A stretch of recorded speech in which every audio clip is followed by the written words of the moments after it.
Welcome, rovers and resonators, to our deep dive into Yuno, the lunar priestess of Septimont. I am Oofie, and joining us today is my friend Amethyst to help us unravel the lore of the most perfect character to ever grace my eyes with her beauty. I'll be guiding you through Yuno's captivating backstory, her origins in a world of gladiators and prophecies, and explaining the events that took place in the second half of 2.6. Then, Amethyst will take the stage to break down her forte, resonance abilities, and how her combat kit weaves her lunar legacy lore into battle. So, let's step into the moonlight and explore the priestess who defies fate itself. Yuno is a priestess hailing from the ancient Roman-inspired region of Septimont, a city-state of gladiatorial heroes, celestial worship, and prophecies. Yuno embodies lunar mysticism, serving as a renowned princess who wields foresight and renewal against the inescapable pull of destiny. Basically, she can see glimpses into the future, and even more so than other priestesses. Her design draws a lot of inspiration from Roman mythology, with her name referencing Juno, the queen of gods and goddesses of marriage, protection, and the moon's cycles. This, of course, ties into Septimont's lore of dual celestial forces, the sun's unyielding judgment, embodied by F4 Augusta, and the moon's subtle, transformative guidance. Yuno was born in Septimont to a gladiator mother and famed blacksmith father. From a young age, her forte manifested as lunar visions, allowing her to glimpse fragmented futures under the moonlight.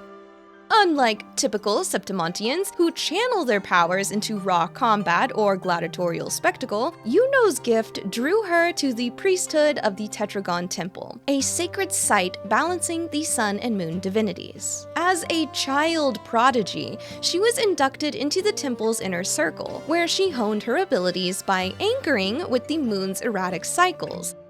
Basically, she can foresee the future by studying how moonlight changes, the moon cycles, phases, etc. Yuno's upbringing is almost the exact opposite of that of Augusta. Augusta lost everything when she was young, and on top of that, her resonance ability was so weak she had to hone her body's strength to make up for it, and become even stronger than those with powerful forte. Yuno, on the other hand, was born with foresight abilities even better than the best priestesses in the temple, and coming from a family of a gladiator mom and blacksmith father, she had the luxury to choose between being a warrior or a priestess. After spending her time as a priestess, foretelling futures and guiding those who seek to know their fate, she started to resent fate. She foretold the end of Septimont and tried over and over and over again to find another way to escape the day of Septimont's end. But every single time, it ended in defeat.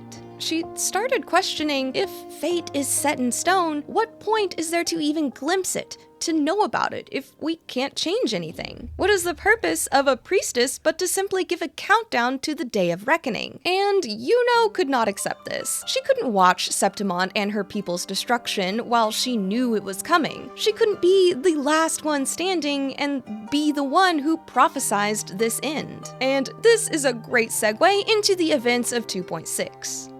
After the Sovereign's defeat, Septimont erupts into celebration. The bonfire burns, petals scatter like rain, and the city proclaims Augusta as the new hero of heroes. But in the middle of this triumph, something is very, very wrong. Nobody remembers Yuno. Where her name should stand beside Augusta and Rover, it's not there. The great deeds people celebrate, the moonbow's anchoring shot, the sacrifice that pinned the sovereign, all get credited to Rover instead. To the world, Yuno was never there at all. That's the cost of her final choice. She gave up foresight for anchoring power, and in doing so, burned away her very presence from history. But Rover remembers her, and that memory alone changes everything. Augusta once said that existence always leaves a trace, and Rover refuses to believe that Yuno could just simply vanish out of thin air. Following the guidance of her bracelet, the lunar anchor, they step into chaos, a space caught between life and death, being and nothingness. Rover walks through pieces of Yuno's life, from the forging of her bow to her early days as a prodigy priestess, to the countless prophecies where she foresaw Septimon's end. And this walk through time basically mirrors the old tale of Orpheus and Eurydice. After Eurydice dies from a snake bite, Orpheus descends to the underworld to retrieve her. He tries to charm the god Hades, but is given a condition. He must not look at Eurydice until they reach the world of living. Orpheus breaks this rule by looking back, causing Eurydice to be lost to the underworld forever. However, Rover will not make the same mistake. Through memory, connection, and sheer will, they anchor her back. And in that moment, Yuno, fragile as a thread of moonlight, whispers, "Just don't let go of my hand." This quest reframes Septimon's prophecy. The Tetragon Temple murals told of heroes who rose from the dark tide, yet the final mural, the one depicting victory, was left unfinished. Lilibet explains why. Rover's fate is a void. It cannot be predicted, which means the missing piece was always meant for Rover. With Yuno's bracelet as a medium, Rover becomes her new anchor, and the one who allows her to return when prophecy would have erased her. Yuno tells us that 3 years prior, she foresaw nothing but Septimon's destruction. No hero of heroes, only defeat. Yet when the moment came, she severed her bond to prophecy, turned herself into the moonbow arrow, and anchored the sovereign. Her sacrifice allowed others, Rover and Augusta, to live, and her own existence to vanish. But Rover, as the unwritten one, changes the script. They refuse the finality of her disappearance,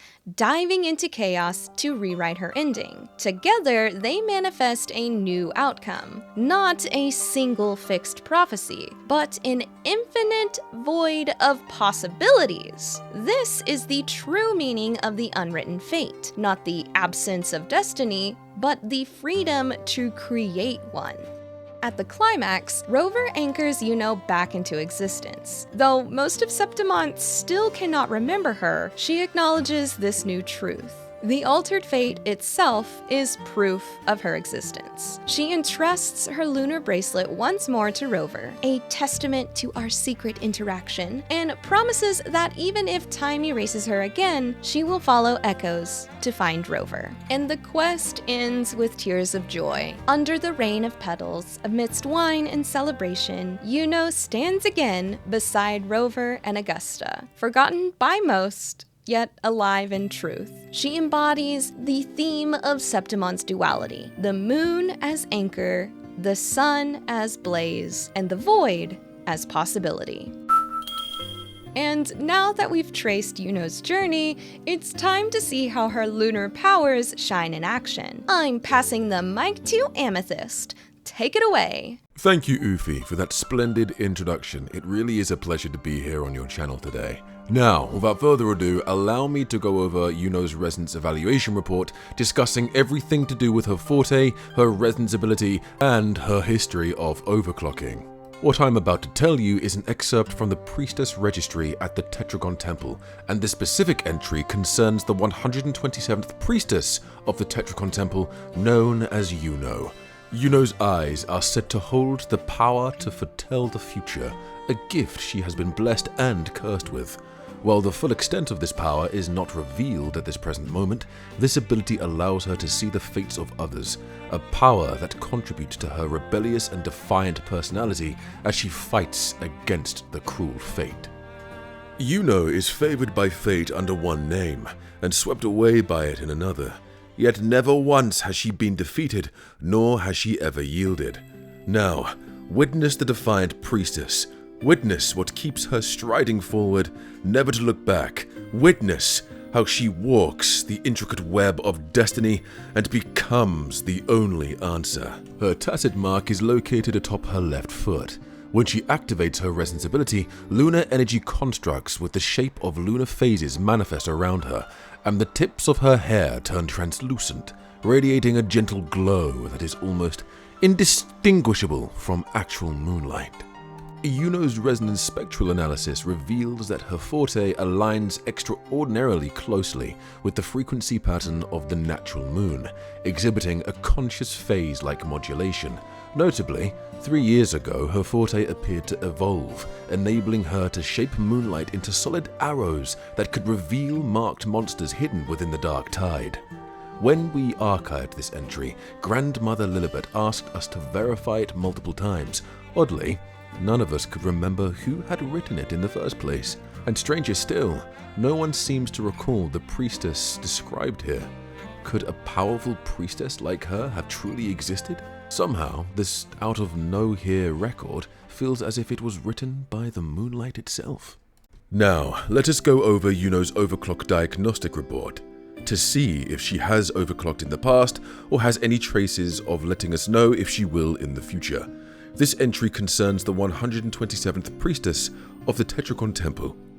The waveform of this priestess remains largely within controllable parameters, with no sign of overclocking risk.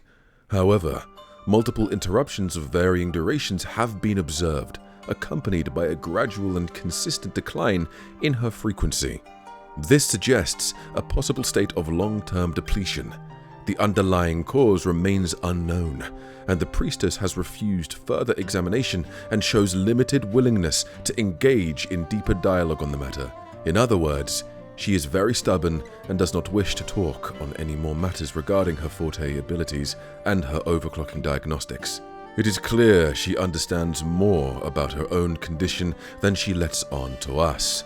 But if this waveform continues to diminish beyond the controllable range, or even to zero, what would possibly happen to her then? Is she truly unafraid? Or has she already found a way to intervene?